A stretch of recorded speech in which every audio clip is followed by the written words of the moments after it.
pergi ke bioskop. Berduaan ame pacar nonton kobo. Karcis tahu-tahu kehabisan. Dan terpaksa ane beli cabutan. Asik. Aduh emak asiknya nonton dua-duaan kayak nyonye dan tuan di gedongan. Halo, salam jumpa teman-teman MSC TV Indonesia. Perkenalkan, saya Anggara Gita. Hari ini saya bersama dengan Saya Romo Beri Barira MSC. Romo Beri. Panggilannya boleh manggil dengan Romo Beri? Iya. Romo Panggil Beri. aja Romo Beri. Ya. Baik, Romo Beri, apa kabar Romo? Saya sehat hari ini. Sehat, puji Tuhan. Walaupun katanya pandemi sudah mulai berakhir ya Romo ya. Kesehatan tetap yang utama ya Romo. Tetap harus dijaga. Romo, izin naruh gitar dulu sebentar Romo. Oke, silakan. Ya. Romo, malam minggu kalau di lagu yang Benyamin Sueb tadi, Iya. saya anak muda perginya ke bioskop, jalan-jalan. Kalau seorang Romo nih, khususnya Romo Beri, Ya, malam minggu ngapain? Kalau saya malam minggu pasti harus nyiapin khotbah untuk misa hari Minggu. Nyiapin khotbah tuh gimana sih Mo? Maksudnya baca dulu, terus nyiapin inti. Harus baca kitab sucinya, ya, bacaan-bacanya, lalu merenungkannya, lalu menulis. Kalau kitab suci kan, maaf tolong dikoreksi ya kalau salah ya Romo ya. Kalau itu kan berulang-ulang ya sebetulnya Romo ya. Kitab suci yang hari ini mungkin suatu saat akan diulangi lagi. Iya. Kan Romo bisa tuh hari ini siapin buat tahun depan atau 3 tahun lagi atau itu gimana? Enggak gitu ya? Setiap ada kesempatan harus disiapkan secara baik. Pesannya pasti juga variasi. Berarti menjadi seorang Romo itu merenungkan kitab suci itu berulang-ulang ya Romo ya sepanjang hidup itu ya Mo. Betul sekali ya. Walaupun bacaannya itu aja gitu. Iya. Oke Mo, sebetulnya hobi Romo itu apa sih? Saya dari kecil tuh hobinya olahraga sih saya. Malam minggu kenapa nggak olahraga aja? Nggak ada kesempatan untuk olahraga. Kesempatan utama itu menyiapkan khotbah. Aku selalu menyiapkan khotbah. Baik Romo. Kalau malam minggu syuting gini Romo dia udah, wah ini persiapan MSC TV Indonesia luar biasa banget nih. Kita studio seperti ini. Ini pengalaman pertama atau malam minggu sebelumnya pernah? Pengalaman pertama, jadi deg-degan dari tadi. Kedengeran kayak suara jantung ini mau Romo, kalau hobi tadi main voli itu dari kecil apa ketika udah masuk seminari baru suka voli? Cuma dari kecil, sejak dari SD memang saya suka main voli. Khususnya SD main voli Mo? Iya. Di kampus saya memang olahraga favorit voli. Oh gitu, kampungnya mana Mama? Saya dari Flores, dari Omere. Parokinya Mo? Paroki Sikah, Gak ada, Kampung Sikah. gak ada Nggak ada bayangannya. Boleh kapan-kapan saya diajak dong. Wah, Sikah itu kampungnya menarik. Jadi silakan ke sana. Pasti ada banyak catatan sejarah di sana. Oke. Nah, ngomong-ngomong sejarah nih, sejarah Romo Beri bisa akhirnya menjadi seorang imam itu dari kecil memang sudah dekat dengan kegiatan-kegiatan rohani atau di usia berapa Romo mulai? Kita silakan Romo coba. Iya, saya sebenarnya dari kecil sejak SD memang suka menjadi misdinar di misa harian di paroki. Lalu kegiatan-kegiatan rohani yang paling saya suka itu adalah kegiatan rekoleksi dan retret. Karena main-main ya ketemu teman. Teman-teman juga banyak pengalaman rohani yang saya dapatkan. Itu dari kecil. Ini mohon maaf nih jadi terkesan iman saya dangkal nih. Karena Romo ngomong tadi tentang Rosario ya Mo ya. Iya. Sebetulnya bulan Rosario sama bulan Maria itu berbeda nggak sih Mo? Kan saya tahu sih Mei bulan Maria. Iya. Oktober ya? Oktober bulan Kenapa? Rosario. Itu bedanya apa sih Mo? Ya itu ada ceritanya sih. Gimana? Supaya kita lebih tahu, lebih kenal tentang bulan Maria dan juga bulan Rosario ya. Bulan Maria itu sebenarnya mulai dikenal itu sekitar abad ke-13. Ya, sebenarnya dari Romo-Romo Serikat Yesuit lah yang memperkenalkan ya, bulan Maria itu. Ceritanya berawal dari pengalaman Paus Pius ke-7. Bapak Paus itu ditangkap oleh tentara Napoleon lalu dipenjarakan. Dan selama berada dalam penjara itu, Bapak Paus mengisi waktu-waktunya dengan berdoa pada Bunda Maria. Oke. Iya. Dan dia berjanji kalau nanti dia dilepaskan dari masa penahanan di penjara, Bapak Paus akan membuat satu perayaan khusus untuk Bunda Maria. Maka 5 tahun ke depan, tepatnya 5 tahun ke depan beliau dibebaskan, beliau kembali ke Roma. Lalu 1 tahun setelah itu beliau membuat satu perayaan khusus untuk Bunda Maria. Ya, jadi perayaan itu mau mengatakan bahwa Maria adalah Bunda penolong umat Kristen. Oh, makanya ada Bunda Maria, Bunda yang selalu Bunda penolong tuh itu juga ya. Dan akhirnya sejak saat itu, devosi kepada Maria itu semakin berkembang. Ya. Atas jasa dari para romo-romo Serikat Yesuit. Diawali Paus Pius itu ya? Iya, Paus Pius ke-7. Pengalaman rohani yang sangat berkesan. Itu membentuk bulan Maria atau bulan Rosario-nya dulu? Bulan Maria. Bulan Marianya dulu. Kalau bulan Rosario juga ada kisahnya juga. Wah, gimana? Apa tuh bedanya? Nah, itu kita ingat perang salib, masih ingat ya? Ya. Angga pernah dengar nggak? Aduh, jangan jadi terkesan bodoh nih. Gimana perang salib? Saya nonton sih mau di Netflix. Sekarang dulu nggak ada Netflix. Gimana? Nah, waktu itu daratan Eropa itu dalam suasana ancaman, katakan seperti itu ya. Pasukan Turki itu sangat banyak dan hendak menyerang ke daratan Eropa. Lalu berada dalam situasi seperti itu, ada gerakan dari umat Katolik di daratan Eropa. Mereka mengadakan doa Rosario supaya perang berakhir. Belum, ceritanya masih lanjut ya. Nah, ada satu gerakan yang juga diinisiatifi oleh satu paus lagi, ya, Paus Pius ke-5. Kalau yang tadi Paus Pius ke-7. Kok mundur? Iya. Ini sejarahnya seperti itu. Oh gitu. Oke. Nah, pada waktu para tentara Turki hendak menyerang ke Eropa, semua umat diajak untuk berdoa Rosario. Ya. Lalu juga Paus Pius mengajak umat beriman berkumpul di salah satu basilika. Ya, berdoa Rosario kepada Bunda Maria. Dan ketika perang terjadi sampai pada tanggal 7 Oktober perang berakhir, pasukan Gereja Katolik itu menang. Lalu Paus Pius ke-5 juga mengatakan bahwa karena peran dari Bunda Maria begitu penting dan begitu bermakna dalam situasi seperti itu, maka tanggal 7 Oktober itu dijadikan sebagai satu tanggal khusus untuk berdevosi kepada Bunda Maria. Oh, makanya di setiap tanggal 7 Oktober kita merayakan pesta Santa Maria Ratu Rosario. Ratu Rosario, betul. Oh, dan bulan Oktober itu karena ya itu tadi doa ketika masa perang salib itu. Maaf Romo, tadi saya bilang kok mundur, berarti yang ada dulu itu bulan Rosario dulu. Oh ya itu tadi saya. Wah ini bagus banget nih Romo, ini seumur hidup saya baru dengar ceritanya. Kayak Romo bagus tuh tadi storyteller, kayak cocok Romo. Oh ya?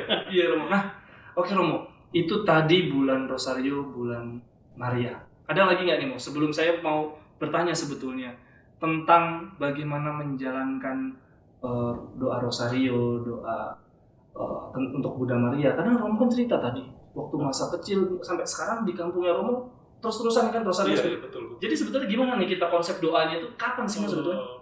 Kita devosi kepada Bunda Maria itu kan banyak bentuk ya. Ada doa Rosario, doa Angelus. Jelas. Juga kita bersiarah di gua-gua Maria, itu juga salah satu devosi. Ada novena 3 kali Salam Maria. Juga ada doa-doa pribadi. Ya, jadi banyak fasilitas gereja yang disiapkan supaya kita itu bisa berdoa, berdialog dengan Bunda Maria. Kemudian maksud saya tadi doanya itu pas bulan Mei, bulan Oktober aja atau kayak ini di kampungnya Romo setiap minggu hebat banget?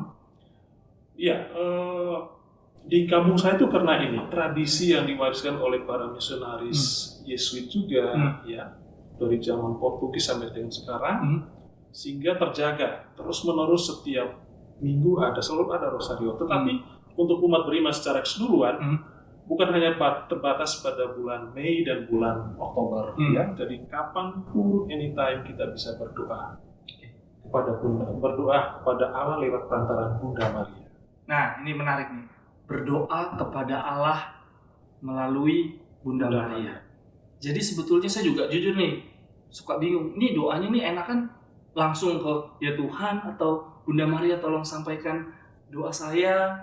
Terus kapan saya harus rosario, kapan harus novena sih? Ini banyak banget nih doanya nih. Jadi saya apa satu hari saya doain semua atau gimana sih? Mau tolong berbagi tips mau? Kapan saat yang tepat atau gitu? Angga merasa dekat nggak sama Bunda Maria? Dekat banget. Dekat banget. Bahkan cerita aja nih, Mo. Iya. Ini agak bodoh sih cerita saya. Saya suka banget nonton bola. Waktu kecil, saya nggak ada alarm tuh. Minta bangunin orang tua nggak mungkin. Iya. Saya cuma perkara doa minta dibangunin jam 2:30 pagi. Itu pengalaman saya ngerasa bahwa Tuhan tuh ngebantu saya dari hal-hal yang remeh-temeh kayak gitu. Tetapi kemudian beranjak dewasa, merasa wah sibuk nih, kapan harus doa ini? Rosario panjang banget, novena aja deh. Novena 3 Salam Maria, wah kepanjangan, hati kudus Yesus aja deh, lebih sedikit lagi. Tolong dong mau berbagi tips ke orang muda yang agak-agak malas nih kayak saya, gimana sih mau baiknya mau? Dan manfaatnya ya mau? Iya, kenapa gereja menawarkan supaya kita berdoa kepada Allah, kepada Tuhan Yesus lewat perantaraan Bunda Maria, ya. Karena begini, relasi kita dengan seorang ibu itu mau mengatakan bahwa seorang ibu itu tidak akan membuat anaknya itu menjadi kecewa gitu ya. Pengalaman saya mengatakan seperti itu, bahwa setiap kali saya berdoa kepada Allah lewat perantaraan Bunda Maria, banyak hal terkabulkan. Jadi karena relasi yang begitu dekat dengan Bunda Maria, apapun yang saya ungkapkan, apapun yang saya mohonkan lewat doa-doa itu selalu dijawab. Ya, maka itulah yang menjadi sebuah jawaban bahwa peran Bunda Maria itu sangat luar biasa. Tapi juga dalam kitab suci dikatakan bahwa Maria itu berperan penting dalam sejarah keselamatan umat manusia. Ya. Lewat peristiwa inkarnasi, Maria itu disiapkan menjadi sarana kehadiran Tuhan Yesus, Sang Penebus untuk umat manusia. Menjadi sarana akan terpilih yang masuk ke harus sekian banyak umat manusia. Betul, Bunda Maria. Oleh karenanya dalam gereja Katolik sangat diagungkan ya, Mo. Sangat diagungkan. Gimana tuh, mau tolong ceritakan bagaimana keagungan Bunda Maria? Karena jujur aja, saya sepakat dan saya begitu dekat, tapi mau mengenal Bunda Maria, mungkin kalau di kitab suci bagi saya agak sedikit ya, mungkin peristiwa Kana kali ya, maksudnya saya bisa mengenal Bunda Maria. Tapi gimana sih mau supaya saya ingin tahu tentang Bunda Maria? Mungkin satu dari sekian banyak hal ya, saya bisa menyatakan satu hal ya. Angga, kalau kita lihat ya perjalanan Bunda Maria dari awal kelahiran Yesus sampai dengan akhir, itu Bunda Maria itu banyak menghadapi masalah-masalah yang berat. Ya. Ketika mengandung Yesus, mencari tempat untuk melahirkan susah. Ya. Tidak semua manusia menerimanya. Betul. Ya. Lalu umur 12 tahun, tiba-tiba Yesus menghilang. Maria dengan Yusuf harus mencari. Dan sabar banget Bunda Maria. Sabar banget. Lalu peristiwa di Golgota ya, paling berat. Maria harus dengan mata terang melihat sengsara yang dialami oleh putra sendiri. Begitu situasi penderitaan itu mewarnai perjalanan Bunda Maria. Tapi satu hal yang kita belajar adalah Bunda Maria itu begitu tabah, begitu sabar, begitu pasrah kepada perencanaan Tuhan untuk hidupnya. Itu salah satu teladan juga ya. Satu teladan. Pasrah, tabah, sabar. Karena Maria punya kekuatan iman yang luar biasa. Ya, karena itu yang terpilih ya Bunda Maria. Benar-benar terpilih. Oke Romo, berarti ini ada devosi apa aja sih mau untuk kita semakin dekat dengan Bunda Maria? Mau pilihannya tadi kan sudah ada novena, rosario, mereka Tuhan, ada lagi nggak sih mau sebetulnya? Iya, mungkin ini bulan April ya. April. Mungkin ke depan nanti kalau bulan Mei atau bulan Oktober, ya ada kesempatan bagi umat semua untuk Angga juga bisa bersiarah ya di gua-gua Maria ya. Kalau di Indonesia banyak sekali tempat, bisa juga kesempatan untuk ke luar negeri, ke Lourdes atau ke Fatima atau ke Guadalupe dan sebagainya ya. Kesempatan itu menjadi kesempatan kita untuk duduk tenang di hadapan arca Bunda Maria, berdoa, berdialog dengan Maria, ungkapan segala hal yang bisa kita ungkapkan kepada Allah lewat perkataan Bunda Maria. Karena Bunda Maria yaitu ya dari peristiwa Kana memang ketika kita meminta ya Tuhan Yesus akan mendengarkan langsung Bunda Maria. Nah, Romo, ketika kita berziarah, ketika kita novena, ketika Rosario tuh, itu Rosario kita meminta nggak sih? Kalau novena kan jelas tuh ada, silahkan menyampaikan permohonan. Nah kalau Rosario itu kita bisa menyampaikan permohonan nggak sih? Bisa juga ya, tidak harus terungkap ya, tapi dalam hati juga sambil mendaraskan Rosario ya. Ada bagian-bagian tertentu kita bisa mengungkapkan permohonan kita apa sih? Lewat perantaraan Bunda Maria. Jadi ada peristiwa sedih, ada peristiwa gembira, ada peristiwa mulia. Ya. Itu bisa kita ungkapkan apa saja yang menjadi permohonan kita. Ya. Kalau Romo, Rosario kan lumayan panjang nih. Romo pernah dulu waktu belum jadi Romo, oleh pas lagi jadi Romo saya yakin udah nggak merasakan lah. Pernah ada rasa, aduh malas atau apa? Ada tips nggak sih Mo? Ini panjang banget gitu. Kadang ini udah yang keberapa ini? Ngantuk udah salam Maria udah amin lagi gitu. Apalagi kalau bareng-bareng suka salah-salah ngucapinnya gitu. Ada tips nggak sih Mo supaya fokus? Nah, Rosario itu kan devosi. Devosi itu tidak baku sih. Oh gitu ya. Jadi kita bisa berdevosi itu dengan cara kita sendiri ya. Tips saya itu adalah ya sebelum berdoa ya harus menyiapkan diri dong. Enggak sembarang nyampe langsung ya gitu ya, harus siapin diri batin supaya ketika berdoa itu pikiran hati kita tuh terarah. Wah itu persis, itu bagus banget. Saya enggak sih itu bagus, terima kasih atas saran. Gimana lagi? Ya gimana? Maksudnya berarti kita ya salah satu kenapa kadang saya sering ngantuk, ngucapin salam Marianya salah-salah, lupa butuh berapa karena saya nggak mempersiapkan dengan baik. Ya, kurang mempersiapkan diri dengan baik. Baik Romo. Nah Romo, Bunda Maria itu kan kita sudah menyebutnya ibu. Bunda Maria jelas-jelas perempuan. Ini berarti teladannya cuma untuk yang ibu saja, yang perempuan saja, atau saya nih orang muda nih, atau yang laki-laki itu bagaimana cara meneladani sosok Bunda Maria ini?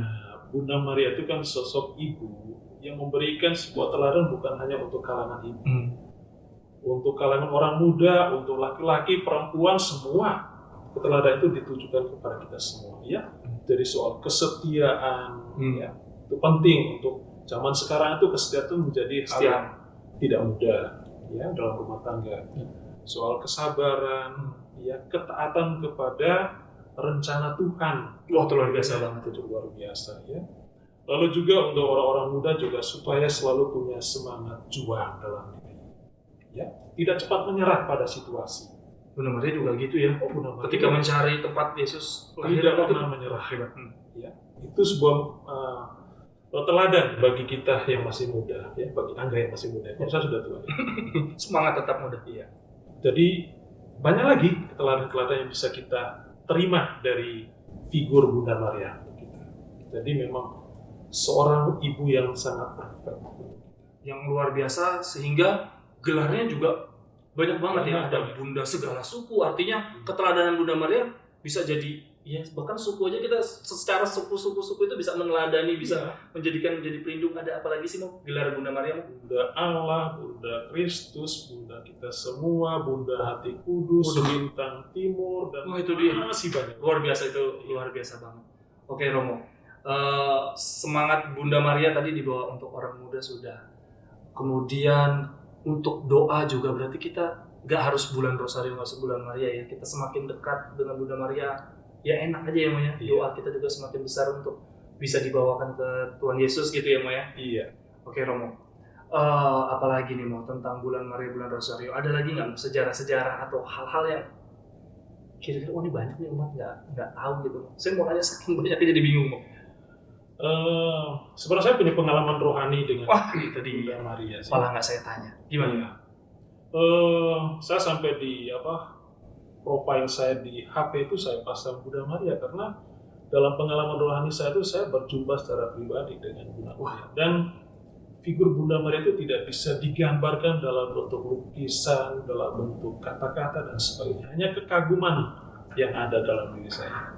Itu juga ya Mo ya, karena Romo tahu tentang Bunda Maria, Romo kagum, jadi doa tuh jadi makin enteng gitu ya. Itu juga tips juga gimana? Dengan sendirinya, kalau macam jam 6 pagi, jam 12 siang, jam 6 sore, tanpa harus ada bunyi lonceng atau apapun, ya sudah dengan sendirinya berdoa dalam hati malaikat Tuhan. Itu udah pasti. Oke.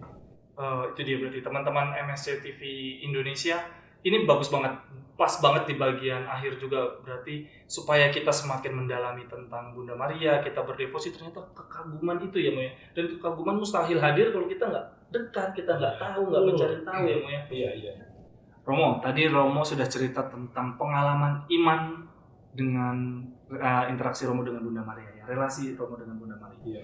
Nah, kalau dari pengalaman iman Romo, punya nggak ayat emas yang menjadi pegangan Romo atau Romo paling suka dari waktu kecil sampai sekarang? Sejak dari bangku SMP, saya punya satu ayat yang selalu saya ingat dalam kehidupan saya, dari Amsal 13 ayat 12. Apa tuh? Bunyinya, harapan yang tertunda menyedihkan hati, tetapi keinginan yang terpenuhi adalah pohon kehidupan. Wah, luar biasa banget. Harapan yang tertunda menyedihkan hati, tetapi keinginan yang terpenuhi adalah pohon kehidupan. Dan pohon kehidupan, keinginan terpenuhi itu akan semakin dekat ketika kita relasi dengan Bunda Maria. Akan memberikan banyak buah-buah rohani. Wah, luar biasa. Terima kasih banyak Romo Berry atas waktunya. Ini terakhir Romo ya. Saya kasih pertanyaan, Romo pilih. Ya, okay. Tidak boleh pilih dua-duanya. Ya. Novena atau Rosario? Gak mungkin. Rosario. Oh, kenapa? Novenanya nggak suka? Pengalaman Rosario itu lebih banyak sih. Ya, memberikan pengalaman rohani yang luar biasa. Dalam kehidupan Romo ya? Bukan berarti novenanya jangan ya Mo ya? Novena juga tetap ada. Mau saya jadi penasaran, kalau novena itu biasanya ada 3 permintaan kan? Iya. Romo itu, doa itu 3 apa sih? Kalau saya nih 3 nih pasti pekerjaan, orang tua, asmara. Tuh 3 tuh, itu terus dari dulu. Kalau Romo, 3 novena itu apa dulu? Iya, saya setia dalam hidup sebagai seorang biarawan, sebagai seorang imam, dan juga sebagai seorang Katolik. Oh, beda banget sama doa saya ya Mo ya? Mo, ngomong-ngomong ziarah terakhir, Romo pernah ziarah ke Gua Maria mana saja, dan rekomendasi Romo Gua Marianya nih? Waduh, banyak ya. Di Jawa itu sudah hampir seluruh ya. Oke, rekomendasi 3 deh yang datang sini dong. 3 ya? Waduh, Gua Maria pertama pasti Posaran Kediri. Waduh, Posaran Kediri saya. Bagus banget tuh. Bagus. Kalau belum pernah ke Lourdes, ke Posaran aja. Oh, oke. Yang kedua di Senang Sono. Oke. Ketiga nama guanya saya lupa ya, tapi di Cirebon itu daerah. Oke. Kuningan. Betul. Cigugur. Betul, Cigugur. Kenapa Pulau Jawa semua, emang di luar Pulau Jawa nggak ada? Di luar Pulau Jawa ada juga sih. Ya, tapi 3 Gua Maria itu ya cukup berkesan untuk saya. Oke. Selain di luar negeri sih. Wah, di luar negeri saya, Indonesia aja belum semua. Kalau di luar negeri berarti Kediri, kemudian Jogja, Sendang Sono, dan yang Kuningan. Bagus. Oke Romo, terima kasih banyak atas waktunya. Ada pesan tips untuk teman-teman tentang Bunda Maria? Terakhir, closing statement dari Romo? Iya, saya kepada teman-teman sekalian, di mana saya berada, dekatkanlah dirimu dengan Bunda Maria karena dia tidak akan pernah membuat Anda kecewa. Wah, luar biasa banget. Terima kasih banyak untuk teman-teman MSC TV Indonesia. Sampai jumpa di lain kesempatan. Bye-bye. Terima kasih.